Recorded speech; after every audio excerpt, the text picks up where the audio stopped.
আপনার কাছে হয়তো মূল্যবান বা গুরুত্বপূর্ণ নয় আমার হাতে যে বক্সটি দেখতে পারছেন। আমার পাশে যে ছাত্র ভাইদের দেখছেন তাদের জন্য এটা খুবই গুরুত্বপূর্ণ।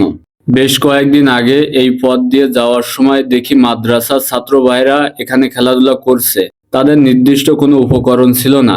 এটা দেখে খুবই খারাপ লাগলো, কারণ মাদ্রাসার ছাত্র ভাইরা হয়তো দিনে 1 থেকে 1.5 ঘন্টা সময় পায় খেলাধুলা করার জন্য।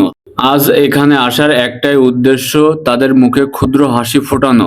যেহেতু এখন শীতকাল, সেহেতু তাদের জন্য বিকাল টাইমে বিশেষ করে র্যাকেট খেলার জন্য উপযুক্ত সময়, সেজন্য প্রয়োজন নেট এবং কিছু বলের। আজ আমি সেই উপকরণগুলো আনছি শুধুমাত্র তাদের মুখে ক্ষুদ্র হাসি ফোটানোর জন্য। এছাড়াও এখানে কিছু এতিম বাচ্চা এবং অসহায় ছাত্র ভাই রয়েছে।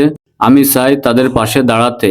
আপনাদের কাছে আমি অর্থ চাই না, শুধুমাত্র একটা শেয়ার চাই, যাতে ভবিষ্যতে আমি এরকম আরো অনেক ভালো ভালো কাজ করতে পারি। ধন্যবাদ।